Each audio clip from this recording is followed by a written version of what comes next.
Cette mesure vise à améliorer l'accès des populations burkinabè, notamment du citoyen lambda, à des soins de santé de qualité et à moindre coût.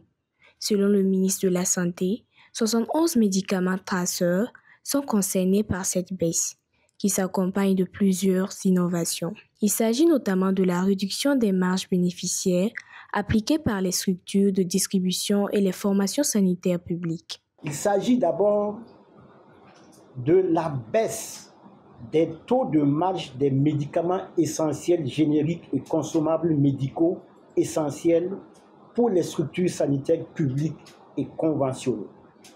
Et pour ce faire, le taux de marge des dépôts répartiteurs de district passe désormais de 7,5% à une marge de 6%, avec une marge moyenne des produits fixés à 4,31%.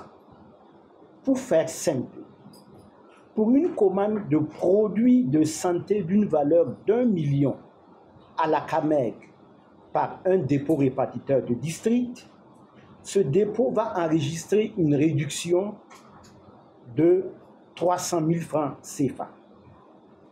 Il s'agit aussi, comme deuxième mesure, du taux de marge des formations sanitaires publiques, notamment les centres de santé et de promotion sociale, entre autres.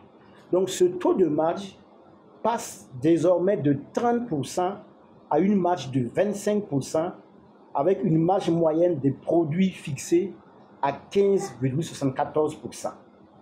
Pour faire simple, pour une commande de produits de santé d'une valeur d'1 million au dépôt répartiteur de médicaments du district par un CSPS, la formation sanitaire va enregistrer une réduction, une perte, si on peut s'exprimer ainsi, de 140 000 francs CFA. Cela se traduit par une diminution du coût d'achat des produits de santé, aussi bien pour les structures que pour les patients. Le ministère a également annoncé une baisse générale des prix publics 2025 de tous les médicaments essentiels génériques et des consommables médicaux par rapport au prix de 2023. Il s'agit aussi de la baisse générale des prix publics 2025 de tous les médicaments essentiels génériques et des consommables médicaux essentiels par rapport au prix public de l'année 2023, prix de vente en vigueur jusque-là.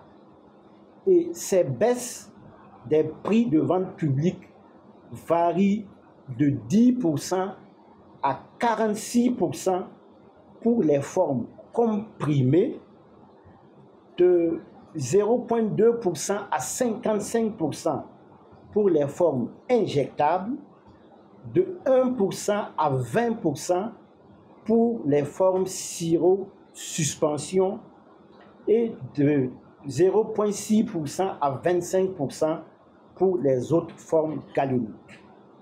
Le ministre a assuré que des dispositions sont prises en collaboration avec les ministères de l'économie et du commerce pour garantir l'application effective et rigoureuse de ces nouvelles mesures.